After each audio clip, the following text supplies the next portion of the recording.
Et c'est l'heure de votre rendez-vous hebdomadaire avec la culture. Ce soir, rencontre avec un street artiste amiénois. Il a réussi à partager son univers de la rue au lieu d'exposition en passant par la sculpture. Découverte avec Émilie Boulanger, Clément Jean-Pierre, Rémi Boutors et Cédric Delangle. Bonsoir et bienvenue dans le spectacle continu. Ce soir, on va s'intéresser au street art. Il est partout, dans la rue, mais pas seulement. Il est aussi dans les galeries et sous toute forme de support. Mais avant cela, on va vous inciter à ne pas baisser les yeux quand vous vous promenez. C'est le propre de l'art urbain. Se fondre dans le paysage, quitte à vous surprendre parfois. Sur un mur délabré peut se cacher une œuvre d'art. D'où cette vidéo réalisée avec la compagnie Issue de Secours qui met en avant Juan Spray. L'artiste n'est pas de ceux qui utilisent le street art pour transgresser les règles, mais c'est bel et bien dans la rue qu'il s'est essayé à l'art urbain. La rue, les murs, c'est une sorte de galerie à ciel ouvert, donc c'est gratuit et je pense que ça fait plaisir aux gens de voir des créations dans la rue colorées, avec des messages positifs.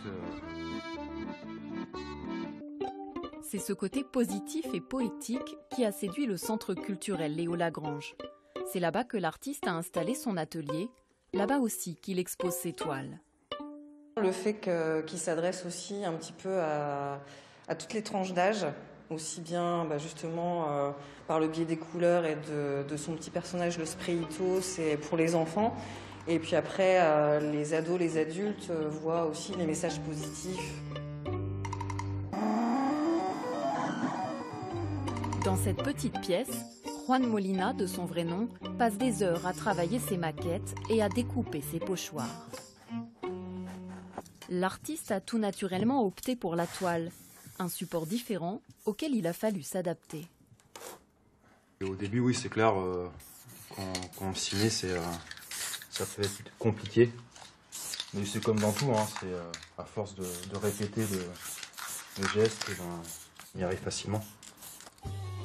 C'est facilement aussi que Juan Spray est passé de la toile à ce livre de contes pour enfants.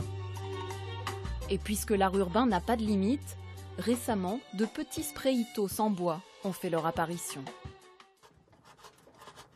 Baptiste Boulefroy est un autodidacte. Fasciné par la bande dessinée de science-fiction des années 70, il a pourtant accepté de donner vie au personnage de Juan Spray qu'il connaissait déjà. C'est vrai qu'au début, j'y ai réfléchi à plusieurs fois et en m'y mettant tranquillement, j'ai trouvé le truc quand même intéressant. C'était formateur au final. Je sortais de mon confort de création et je proposais autre chose en fin de compte que ce que je savais faire, quoi. Cet agent territorial s'est rapidement forgé un style. Pourtant, il s'est lancé dans le travail du bois il y a seulement 5-6 ans. En ayant récupéré des morceaux de bois, des souches, je me suis dit, allez, je me lance, j'essaye, et je vois si ça me plaît. Et en fait, j'ai réussi tout de suite à créer en fait, quelque chose, une forme correcte, quoi.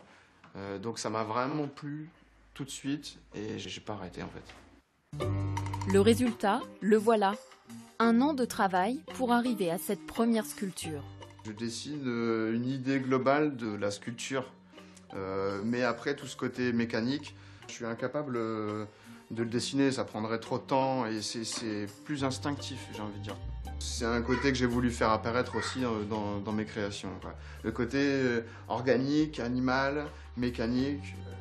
Le sculpteur, également musicien, a plus d'une corde à son arc. En témoignent ses tableaux et ses chaussures détournées. Il continue à créer sans cesse en attendant d'autres projets, des projets qui le ramèneront peut-être vers l'art urbain. Le spectacle continue, c'est fini pour aujourd'hui. On espère vous avoir donné envie d'arpenter les rues autour de chez vous et de découvrir ou redécouvrir le street art. On se dit à la semaine prochaine pour de nouvelles découvertes artistiques.